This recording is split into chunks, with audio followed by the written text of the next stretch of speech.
Carlos Nelson with Cascade Media Group. Today we're on our Arts and Entertainment Network, and we have one of our local artists here out of Kansas City, uh, Mr. Isaiah Russell, aka uh, Grizzly Adamz. Grizzly Adamz in the house. Big bro Grizz. What's That's up with it? What's right. up with it? And I was cruising social media the other day and noticed some artwork that he had put up.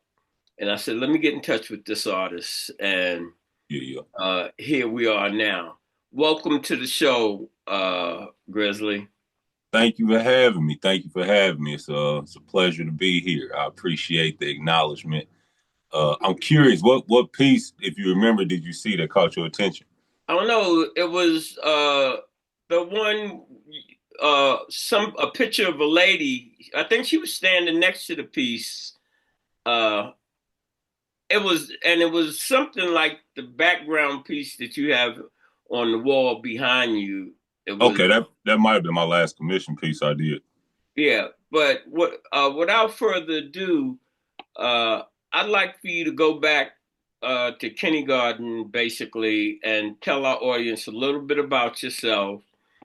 Tell our audience where you grew up, where you went to school, and then we'll go how you became engaged in the field that you are as it relates to.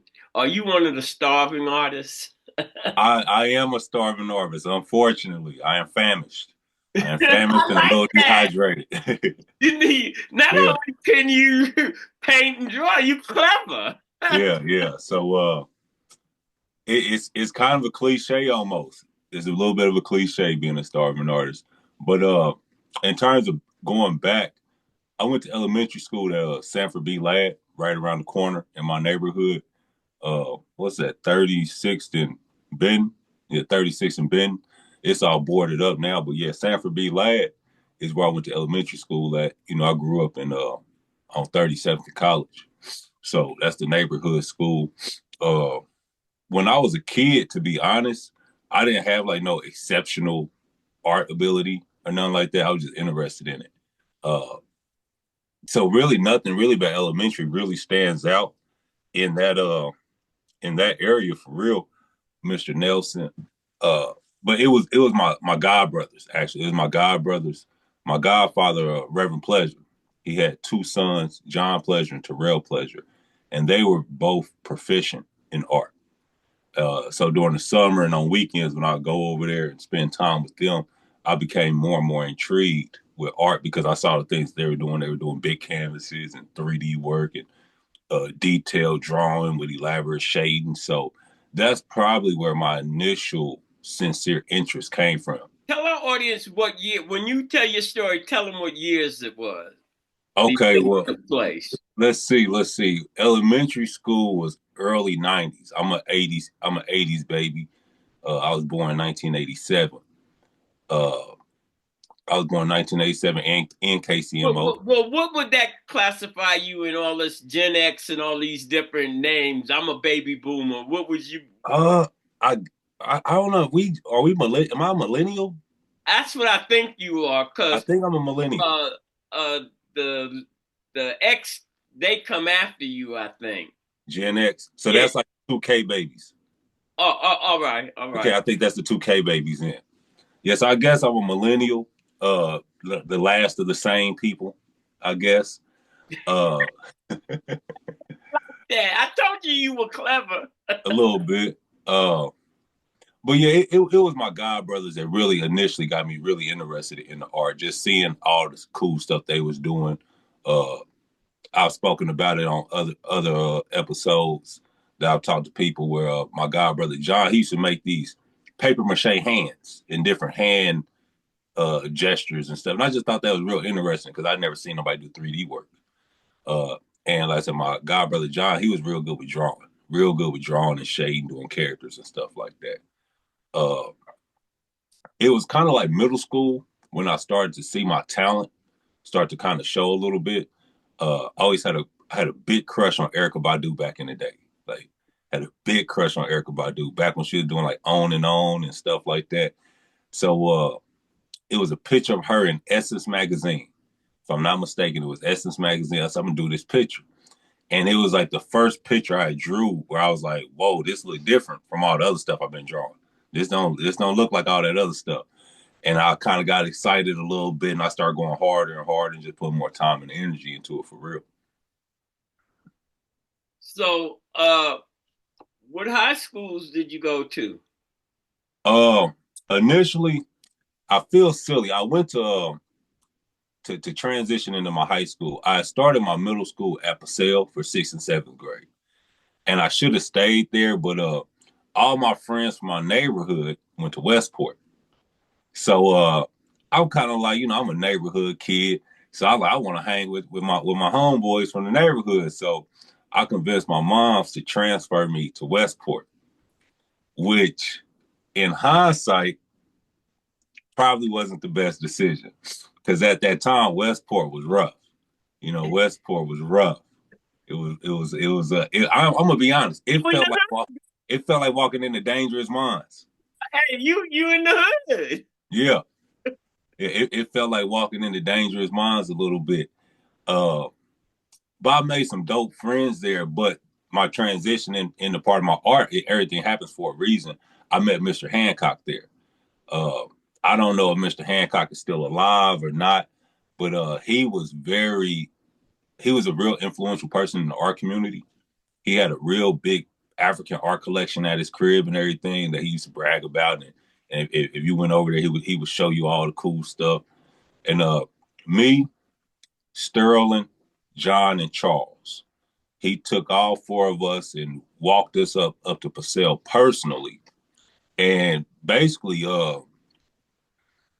I don't want to put it out there like that. We basically almost bypassed the whole auditioning process off the strength of his word. It was kind of like a formality, us doing Right, the right, audition right. process, because if he's vouching for you, his word was real strong.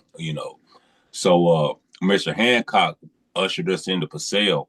So when I came back to Paseo, I was more in my environment, but I was still one of the top artists though at the same time. So it's probably a good thing because you would probably had a lot of talent lost at Westport. So, what is your major form that you paint? You draw? Uh, what is it that you do that you hang your hat on? Uh, Currently I'm doing a lot of painting. I'm working on this painting. Oil or what? Tell our Uh, audience. this is acrylic. Uh, I primarily do acrylic portraits. That's my specialty. I'm a portrait artist, and the medium I prefer to use is acrylic paint. So like I'm in the middle of doing a bunch of stuff now. So like, acrylics come in these little tubes like this, you know, uh, and art supplies are getting more and more expensive. At one point, these tubes was like what $6.99. I don't know if you can see that. Yes, they Now can. now they like $11.99. How has that affected you as it relates to uh, even practicing what you do? If we, I let off with starving artists, and uh, to buy the things that you need to practice your art. Has that affected you any kind of way? Oh yeah, it definitely do. I kind of took it for granted when I was in school. Our teachers tried to tell us, take advantage of these opportunities where you got free supplies and free equipment and stuff. And even though I took advantage of it, I didn't realize the reality of what they were saying at that time.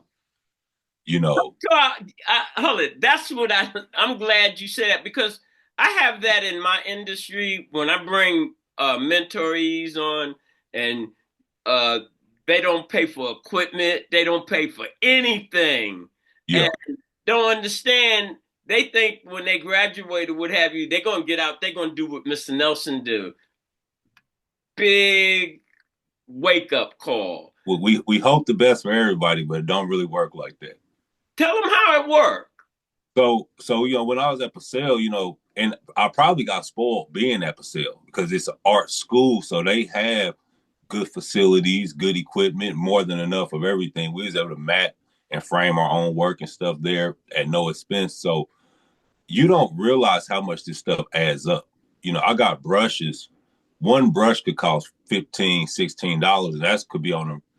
That's not even the highest end brush that you're gonna buy. They got brushes that are $30 or $40 just for maybe, one brush that looks like this that could be $20 or $30 because it's some unique hair or fiber that you're using. So art is expensive. Any industry that's technical like this is expensive when you're using a lot of supplies and equipment. And the reality is you burn through a lot of stuff. A lot of your supplies get wasted, turned into scrap. I had to be very frugal and also very mindful of the pieces I choose to produce because I really can't afford to waste canvases, to waste paint, and let alone time itself. I like that. You hit on a lot of different points that when you're in high school and even when you're in college, you really have not taken full account of where you are, what it's costing you to develop your skill set, and really when you're in that environment, what you really should be doing. Because I'm thinking that you would be saying to a young student in Paseo right now, do all the work you can at the school's expense. Truthfully, that is like run it down to them. Truthfully, so okay, so I guess I got to put myself back in the high school setting. Right. So when you're in high school, everything is preparing you for what you claim you want to do, what you think you want to do at this time, because that stuff is going to change. But as an artist or somebody like myself, you need to be building as strong of a portfolio as you can. And you can take the quantity or the quality approach. It kind of depends on your style. Me, I'm more of a technical artist, so I like the quality over quantity approach. I'd rather have 10 really, really good pieces than 50 mediocre pieces. That's my approach. If you are a person who isn't real deep into detail and you kind of you might be a person who's real emotional with your art and you like to just express yourself on the canvas, I would try to kick out as much work as I could and build up as big of a collection of art as you can. Now, another big thing I would say, outside of just building up your resume and your portfolio, I would take the time to, I know it's going to sound cliche saying this now, but listen to these little details that your instructors and your superiors are giving you. When they talk about stuff like focusing on your foundation and your fundamentals, it seems boring. It seems like you might think I don't need to focus on that stuff. The foundation and fundamentals of anything that you're trying to do is key to your success because it's only going to slow you down as you're going. And at some point, you're going to have to backtrack and pick up that stuff eventually if you're going to take it serious. You can't skip the fundamentals. So for me, that would be like figure drawing, just stick figures, the classic egg with the lines for the face. You see somebody who can do a detailed painting, you think they skip over all that stuff. I don't skip over that stuff. I still do the egg with the lines in the face. I still do stick figures when I'm shaping all my stuff out. And I wish I would have put more energy and time into my fundamentals instead of just trying to get to the shade and get to the colors and get to the part that I was having fun with, per se. All right, we're going to take a break and look at some of your artwork.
Well, we've looked at some of your art.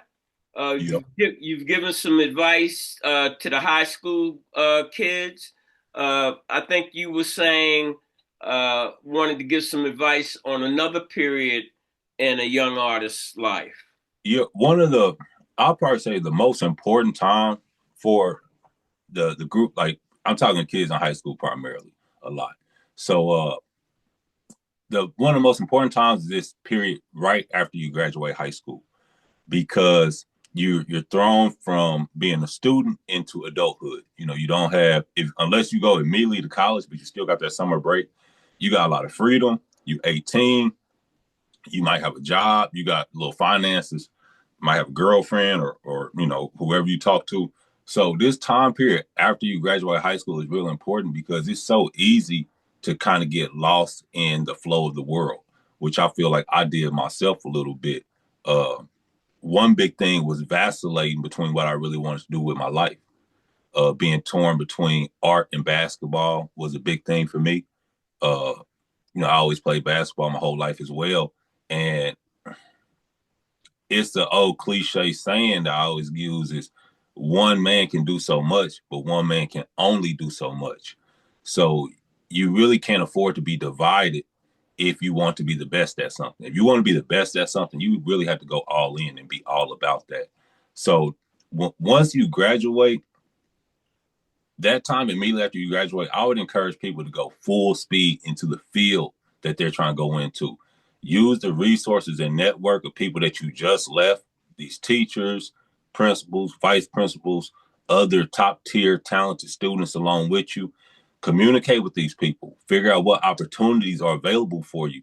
Because the further and further you get removed from high school, the less and less what you did in high school matters. So if you sit out here and you float around for 2 or 3 years after high school, well, one, new talent has emerged. New talent has come into the pool that might push you further down the line. Have you been being proficient in what you do? Have you been maintaining your skills? Because in 2 or 3 years, you could fall behind a little bit and not be the talent that people used to recognize you for. So I would advise as soon as you graduate high school and you get done with high school, I would say you need to be going full steam. And when I say full steam, that don't even mean trying to go to the top of whatever you're trying to do. You need to be in what you're trying to do. For example, if I would have to give myself advice, I would have said go get a job at a print shop. A job at a print shop ain't gonna pay you a whole bunch of money, and it don't seem like you're gonna get what you want out of it because you ain't creating a lot of art, but you're gonna learn fundamentals and you're gonna be in the field that you need to be in a place like a print shop. You'll learn about producing your work after the fact, the post-production aspect of your work. You done did this painting, how you gonna get it to thousands and thousands of people? It's just one painting. You gotta know how to print stuff. You gotta know the formatting, the sizing. You gotta know about print color and how your painting, the color from your painting ain't gonna transfer the same way after you take a picture of it, put it through a computer, and print it out. So if you're an artist, I would encourage you to try to get a job at some kind of print shop, whether it's printing for like billboards and flyers, whether it's screen printing. But you need to get into like the post production aspect of this as well, and not just be a creator. All right.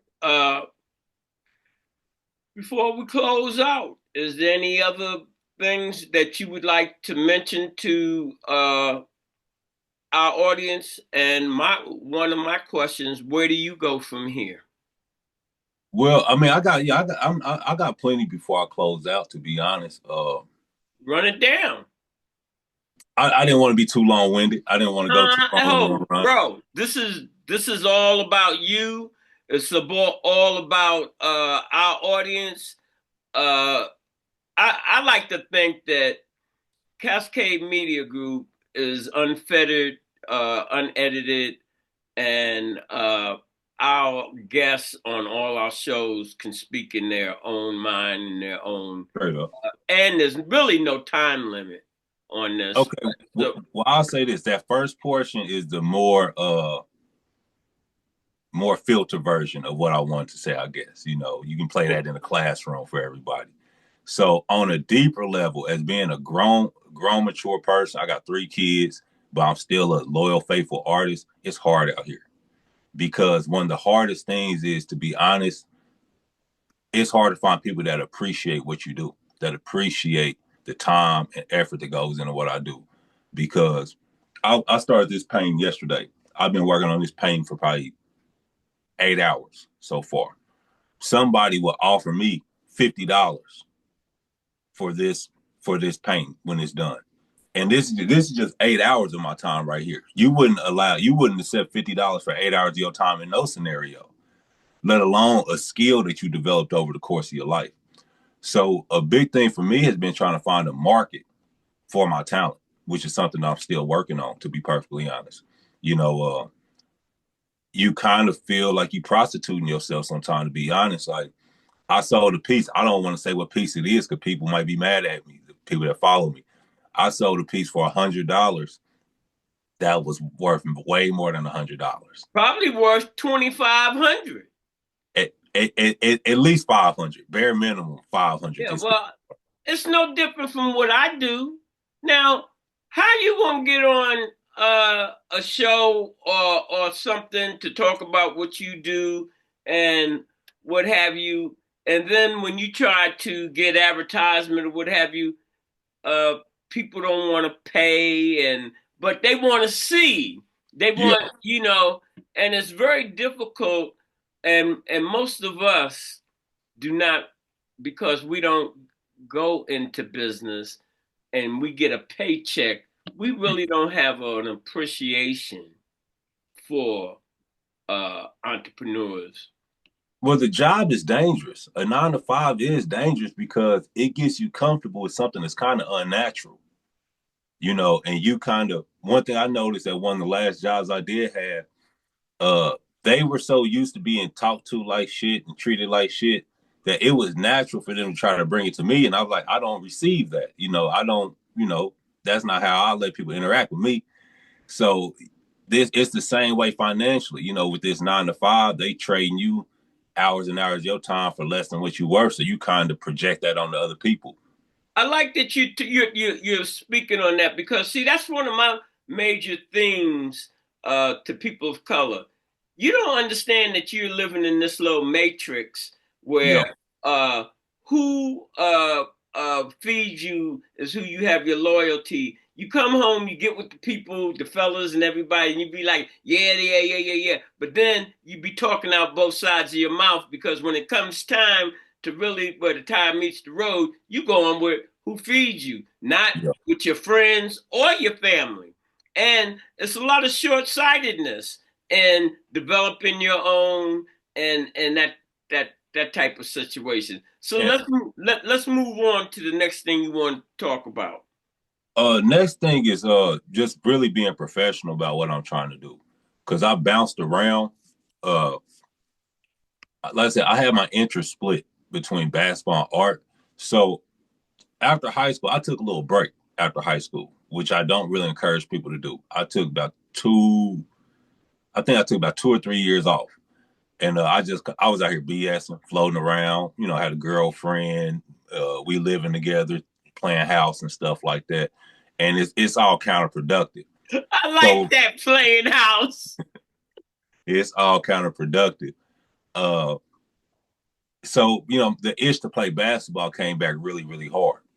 So, I went to Penn Valley. I walked on at Penn Valley in '08. Marcus Marcus Harvey.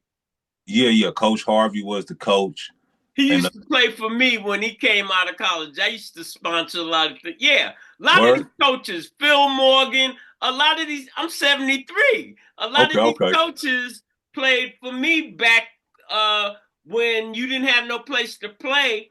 And we used to play over at Rainbow, Charlie Parker and okay. Crop and all of that. So I know I can understand your split with art and basketball. It's very hard when you're an athlete and spend a lot of time, especially with that pill. It was tough, but I found a balance for it because after Penn Valley, I didn't play a lot when I was there. Uh, I played against pretty much the best Kansas City had to offer, and I definitely held my own against them. But I didn't play a lot, so the balance I found was I always loved film as well. That was another portion of art that I love. So I started record. I felt, you know, the N1 mixtapes that used to be out. I felt like Kansas City had elite talent that wasn't being acknowledged. So I kind of took a back seat with the basketball and I picked up the camera and I started filming like down at Milestone when we would play. I would film down there. You know, people be at Brush Creek. I'll film down there. Even outside at the park, I started filming. So I mixed together a project and I called it the Players and Players Mixtapes. And the Players and Players Mixtapes was just a local, you know, mixtape brand that I put together that highlighted my editing skills, my filmography, and also the talent in Kansas City on these basketball courts alongside with local music. So the Players and Players DVD came out, man, I almost want to say 2014, 2015 or something like that. And when that came out, it had a nice little buzz in the streets, you know, because it was a lot of guys that didn't have that exposure. Just some local street ball guys that didn't have that exposure. Some college guys, some pro guys. I had Marcus Walker on there, Martane Freeman, Ryan Pearson, Roderick Pearson, Ramon Fletcher. You know, I had a lot of the elite I haven't players. heard Ramon's name in a long time. Yeah, you know. So it's legit. The project was legit. It came out real good. Uh, but I was still too divided. And being divided, I need to highlight that. Being divided, too divided and wearing yourself too thin is an easy way to get to your downfall. You can't spread yourself too thin. You know, I'm trying to promote basketball players. I'm trying to promote local artists musically, and then I'm trying to promote myself as an artist. And it's too much. You kind of got to pick a lane and take control of that lane. You know, figure out what you really do and let other stuff just be hobbies and stuff you do in your free time. But you can't try to be everything at once. You know, uh, so I did the basketball. I did the basketball DVD. That was dope. And I kind of got, I'll be honest, I probably got a little addicted to the notoriety that came with it because I got the project got a lot of attention. People was talking about it a lot, and it was drawing more attention than like my artwork used to draw. So I think I probably pushed with that in the wrong way and hung my hat on it too much just because I like the notoriety that came with it. So now at this stage in my life, like I said, I got three beautiful kids: my son Kingston, my daughter Cairo, and my daughter Liano.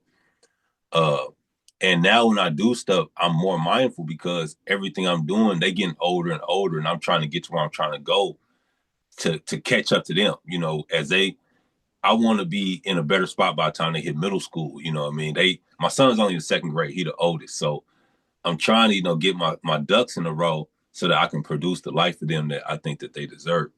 And life gets more and more difficult every year. It doesn't get easier as you go. So if you're a person that has talent or you got something you want to do, this idea that I'm gonna wait till this perfect time, every day that you wait, you're just making things a little bit harder and a little bit harder for yourself because things just don't get easier with time.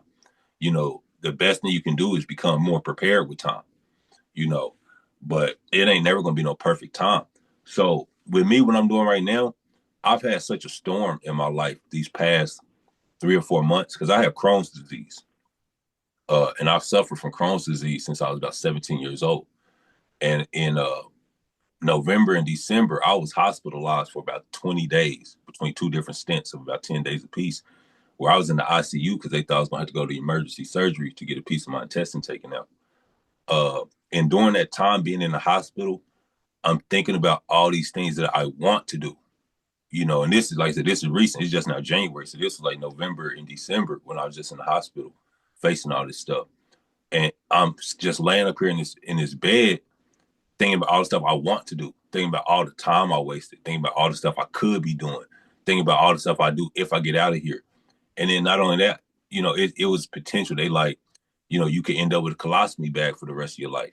And I'm like, man, how much stuff I wish I would have done prior to that. I don't have one, but knowing that is a potential, was a potential at the time, it's like, man, I'm gonna have to move different now. I'm gonna have to move like this. I'm gonna have to be more cautious with everything. So now that I'm out the hospital, I'm on my proper medicine and stuff like that. I just don't feel like I have no time to waste. You I know, like that.